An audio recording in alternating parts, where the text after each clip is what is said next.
Hey heroes, welcome to another fantastic episode of History of the Marvel Universe. This channel is sponsored in part by Patreon supporters. If you would like to contribute and vote in monthly polls, then you can sign up for an amount of your choosing over at patreon.com/MaryMarvelate. The link is in the description below, along with other places you can find me.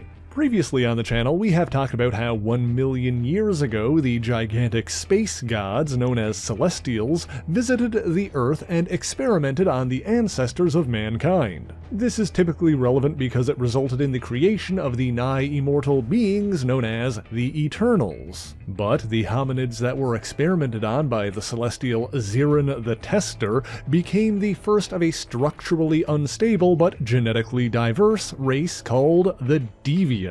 Whereas the Eternals were relatively few, the Deviants quickly multiplied, increasing their numbers exponentially. Initially, they hid underground, carving out a sprawling network of tunnels as their technology and culture developed. Eventually, they emerged and enslaved humanity with a scientifically advanced empire. The Deviants conquered most of the world, with only the continent of Atlantis able to resist their rule. Although the Atlantean city-state Netheria foresaw disaster at the hands of the Deviants and isolated themselves. Sure enough, 20,000 years ago, the Celestials returned to Earth to render judgment upon their creations. When the Deviants hubristically fired upon them, the space gods struck down their entire empire with a single attack. The resulting flood not only destroyed the Deviant capital, Lemuria, but also sank Atlantis to the bottom of the sea.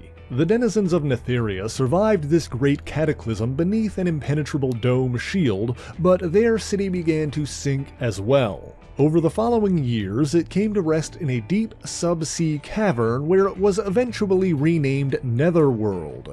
The surviving Deviants, meanwhile, retreated back to the network of underground tunnels we now call Subterranea. Wanting to create a servant race that was suited to life underground, they began genetically experimenting on their remaining human slaves. They eventually succeeded in endowing a mating pair with superhuman strength and the ability to see in near total darkness, and thus Gortok and Thera became the first Subterraneans. The Deviants cloned a race of these workers to expand the tunnel system and build new cities, but Gortok eventually led his people to rise up against their oppressors. His people became known as the Gortokians in his honor and continued to live underground for millennia. One group of Gortokians, under the leadership of their high priest, Jinku, broke away from the others to devote themselves to the worship of a demon named Chassadra. Their prayers eventually caused the demon to manifest before them, transforming Jinku's tribe into immortal beings known as the Lava Men. The Deviants, meanwhile, returned to their experiments, focusing on creating workers that were easier to control. At some point during all of this, a peculiar alien creature known as the Apocalypse Beast landed on Earth. The details of what happened are vague, but apparently whatever organic material this creature attempted to feed on rendered it unconscious. Realizing the creature was a danger even to them, the Deviants banished the Apocalypse Beast to another dimension and created a backup plan in case it ever returned. This involved using DNA from the aforementioned organic material in the creation of new servants. And so 2 more races were genetically engineered, one with the anti-apocalypse beast DNA and one without. Breeding their new forces in great numbers, the Deviants attempted to conquer the Gortokians but ultimately failed. In the ensuing war, the Deviants lost control of the majority of Subterranea, with many retreating to their capital beneath the ruins of Lemuria, the City of Toads. They abandoned their armies, and over the following centuries, interbreeding and a lack of guidance caused the 2 servant races to devolve further, with many of them losing the ability to speak. I'll take a moment to note that one Deviant to survive all of this was a warlord named Crow. With individual deviants possessing various unique quirks due to their unstable genetics, Crow was endowed with an exceptionally long lifespan that allowed him to persist without aging for thousands of years. Anyway, in the 5th century AD, Romulus Augustulus became the last emperor of Rome, but was deposed when he was still a child. Becoming known as Tyrannus, he raised an army to attack England in the 6th century and clashed with the forces of King Arthur. He was ultimately defeated by the Black Knight, Sir Percy of Scandia, and banished underground by the wizard Merlin. Lost in the tunnels of Subterranea, Tyrannus encountered one of the 2 servant races created by the Deviants and enslaved them anew. Thus, that species, the one created without the genetic material to stop the Apocalypse Beast, would henceforth be known as the Tyrannoids. Furthermore, Tyrannus was able to persist through the centuries when his servants brought him to an underground fountain of youth that restored him to his prime. Jumping forward again, in the early 20th century, a man named Harvey Rupert Elder was born. Elder was highly intelligent, but due to his short stature and peculiar appearance, he was mocked and shunned by those around him. In his studies, he learned of rumors regarding an underground civilization and sought to find it. In 1956, he attempted to join an explorers club, but was rejected by them as well. Meanwhile, inside, a group of monster hunters were assembled by the disguised Eternal Makari to oppose the deviant warlord Crow.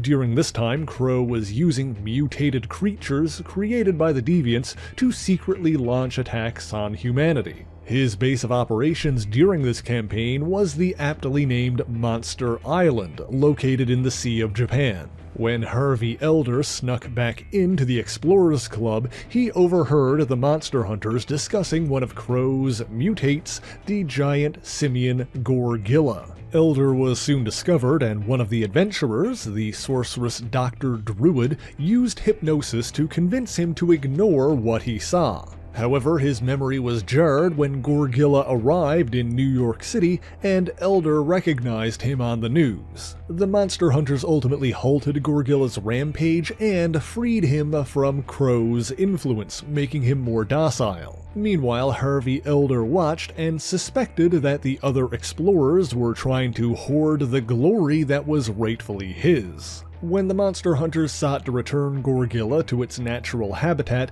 Elder stowed aboard their plane to follow. He was discovered and later thrown out, but not before learning the coordinates of their ultimate destination, Monster Island. Mind you, he didn't actually know what they were doing there and simply assumed that what they were after would lead him to glory. While he continued to follow, Makari and his allies thwarted Crow's plans, forcing him to flee. By the time Elder arrived, the island was abandoned by all but the monsters. Furthermore, the fragile skiff he'd used to get there did not survive the journey, leaving him stranded on the uncharted island. Cautiously, he stepped forward, suspecting that he had finally found a pathway to the center of the earth. But then his excited cries of success caused the ground to give way beneath him, and Harvey Elder fell deep down into the deviant tunnels. However, he did not find darkness, but rather the overwhelming light of the enormous Valley of Diamonds. With his eyesight already weak, the luminous cavern rendered him almost completely blind.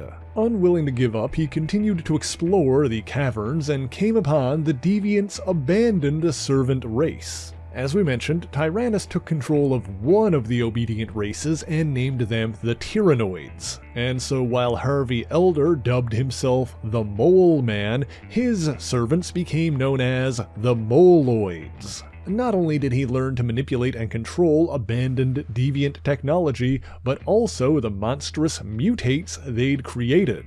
Thus, his underground army included legions of Moloids and a variety of giant monsters. To compensate for his lack of vision, he developed an electromagnetic radar sense that allowed him to operate in total darkness. And he also found a method of slowing his aging process to a standstill.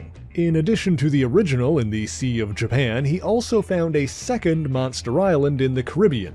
With these creatures at his command and the Moloids outnumbering the Tyrannoids, the Mole Man began spreading his influence throughout Subterranea, carving out a kingdom that rivaled the one Tyrannus had ruled for over 1,000 years. Eventually, after years of preparation, he used giant monsters and deviant technology to launch an attack on the surface world. His first targets were power plants and military installations, which he sank into the earth to weaken humanity. But little did the Mole Man realize a new age of heroes was about to dawn.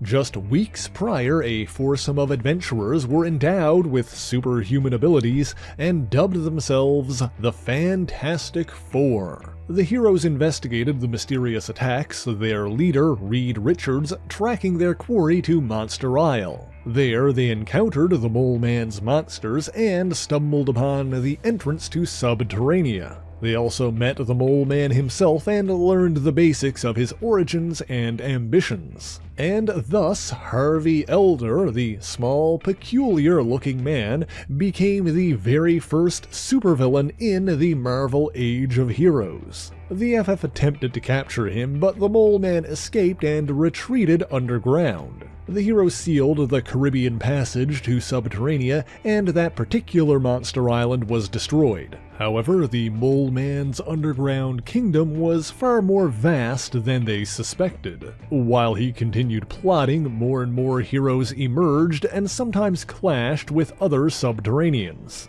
Tyrannus made his own plans to conquer the surface world, but hit a snag when he encountered the Incredible Hulk. Kala, the Queen of Netherworld, abducted Tony Stark and attempted to force him to help bring her armies to the surface. Of course, he thwarted her plans by secretly using her resources to build a duplicate of his Iron Man armor. Already centuries old, Kala discovered that the conditions on the surface would cause Netherworlders to rapidly age. And so at Iron Man's suggestion, she married her general, Baksu, and the two ruled Netherworld together until Baksu's death sometime thereafter. Meanwhile, the Lava Men battled the Thunder God Thor and later his allies, the mighty Avengers. And the Gortakian king Chrono, a descendant of the original Gortak, planned to invade the surface. Ironically, his campaign ended before it began when their underground civilization was devastated by humanity's testing of nuclear weapons. Kronos' son, Prince Gortak II, survived and swore to rally his people against the surface world. However, the remaining Gortakians slowly succumbed to radiation-induced illness, including Gortak's wife, Princess Ingar. The last of his kind, Gortak himself, was mutated by the radiation and renamed himself Grotesque the Subhuman. He decided to launch his attacks on humanity alone, and his initial attempts were thwarted by the X-Men. Meanwhile, the Mole Man plotted to sink a number of major cities and trick the world's nations into attacking each other in a devastating war. Wishing to prevent them from interfering again, he lured the Fantastic Four into a trap. Regardless, the heroes ultimately thwarted his plans and escaped once again. They also recovered a number of priceless art pieces when the Mole Man stole them while the Moloids rebuilt. Mole Man subsequently clashed with the alien Collector, freeing a number of giant monsters that he had captured. He also plotted to hold the entire planet hostage by constructing a device that could vastly increase the speed of the Earth's rotation. He briefly allied with an old Soviet scientist, the Red Ghost, but this time he was thwarted by the mighty Avengers. Later, after changing their roster, the Avengers also battled the Mole Man's Minotaur monster. Mole Man was also among the many villains manipulated by Dr. Doom into attacking the wedding of Reed Richards and Susan Storm. In the wake of these defeats, he turned his attention back to Subterranea and his rivalry with Tyrannus. While his technology ensured that he did not need the waters for himself, the Mole Man seized control of the Fountain of Youth to prevent his rival from regenerating. Sure enough, without regular access to the life-giving substance, Tyrannus began to deteriorate. He convinced the Hulk to aid him, but Mole Man countered this threat with his Octo-Sapien robot. The two empires warred with each other and were fairly evenly matched. However, Tyrannus ultimately succeeded in reclaiming the fountain and restoring his youth once again. The Mole Man subsequently clashed with Iron Man while trying to steal experimental Earth-boring technology from Tony Stark. After that, he came upon a powerful reality-altering device called a cosmic cube that had fallen underground during a battle between the Avengers and Namor the Submariner. Fortunately for humanity, the Mole Man simply assumed that the glowing cube was merely a worthless trinket and discarded it once again. Meanwhile, Tyrannus abducted a human scientist named Ralph Roberts and forced him to help build a super cobalt robot to attack his rivals. However, the Mole Man countered this with his own machine, a diamond android. The X-Men also got involved in these events to rescue Roberts and return to the surface. As a result of that battle, both Mole Man and Tyrannus were rendered temporarily amnesiac, putting an end to their hostility for a time. When he eventually recovered, Mole Man built a machine designed to blind all of humanity, prepping the surface world for invasion. He lured the Fantastic Four into another trap, but was defeated and thwarted once again. But as usual, he evaded capture and retreated back to Subterranea. Tyrannus meanwhile sought revenge and constructed another robot named Mogul. Mogul befriended the Hulk and convinced him to join him in his war against the Mole Man. However, when the Hulk realized that his new friend was just a machine, he turned his rage against both sides in the conflict. Following that blunder, Tyrannus suffered his greatest humiliation when he was defeated and mesmerized into servitude by the Mole Man.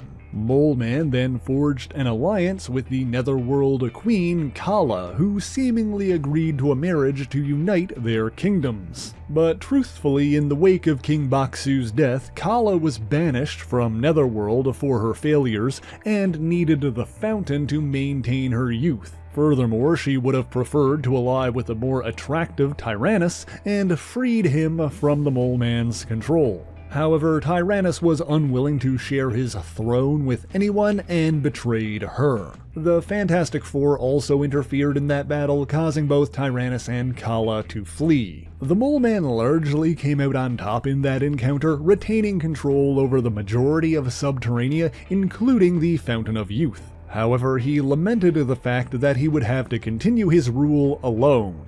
The Moloids later found an otherworldly gem called the Omega Stone, which contained the alien warrior Captain Mar-Vell. Using the stone as a power source, he created a massive laser cannon capable of cutting through the Earth's crust. He planned on flooding the surface with molten lava, but this scheme was thwarted due to the interference of Spider-Man, Mr. Fantastic, and a supervillain known as the Basilisk. With the destruction of his machine, the Mole Man was nearly killed when trapped by a flood of molten magma. However, hundreds of Moloids sacrificed their own lives to provide him with a bridge to safety. After that, he sought a cure for his blindness and stole a one-of-a-kind treatment made with extremely rare materials. However, the Hulk successfully returned the medicine to its intended recipient, a young Russian girl named Katrina. After that, he decided to begin abducting blind, homeless, and otherwise disenfranchised people from the streets of New York. Ironically, his Moloids narrowly avoided attempting to abduct Matt Murdock, who possessed his own radar sense as the masked vigilante Daredevil. But the Mole Man did target a blind sculptor named Alicia Masters, who was a longtime ally of the Fantastic Four. As such, the FF interfered with his plans, yet again freeing most of his captives. However, a number of outcasts volunteered to remain and became his first human subjects. Furthermore, Alicia gifted him a sculpture of himself, an act of kindness that left the Mole Man emotional and grateful. He subsequently mutated 4 of his new servants into superhuman guardians: Boulder, Digger, Landslide, and Water Witch. Meanwhile, the deposed Queen Kala again sought to claim the Fountain of Youth, which was still under the Mole Man's control. To this end, she recruited the Lava Men to her cause and set them against the Molian Empire. To put an end to this, the Mole Man challenged Kala to a contest of champions, pitting his mutated outcasts against a foursome of Olympic athletes that she'd abducted. Kala accepted, having already recruited the Incredible Hulk to her side, while Mole Man enlisted the aid of the Amazing Spider-Man. These subterranean Olympics were held on the surface, forcing Kala to wear a life-preserving helmet. In the end, the Mole Man was victorious and Kala's helmet was damaged, causing her to rapidly age. Furthermore, during the competition, the Earth shifted and the mystical waters of the Fountain of Youth drained into an even deeper, inaccessible cavern. No longer recognizing her, the Lava Men abandoned Kala, but the Mole Man chose to be merciful and offered to bring her back to Subterranea so they could rule together. Kala accepted, over time growing to care for the Mole Man, and they did indeed rule together peacefully for a time. However, the Mole Man was eventually occupied by other matters, leaving Kala confined to her royal chambers guarded by the outcasts. And so there are certainly more tales of the Mole Man and other denizens of Subterranea we could talk about, but if you want to hear about those, including the Subterranean Wars and other events, you'll have to let me know in the comments. In the meantime, thank you so much for watching this video. If you did enjoy it, be sure to leave a like, subscribe to the channel, and share it on your favorite social media. As always, all of the issues referenced in this video are listed in the description below if you would like to read them for yourself, as well as links to other places you can find me, including my Patreon page where, for only $1 a month, you can get your name in these special thanks here. We also run monthly polls over there to help decide what topics get covered on the channel, and if we reach a certain level of support, then the number of polls will double. But that is indeed all I have for you guys this week, and so until next time, true believers, Excelsior!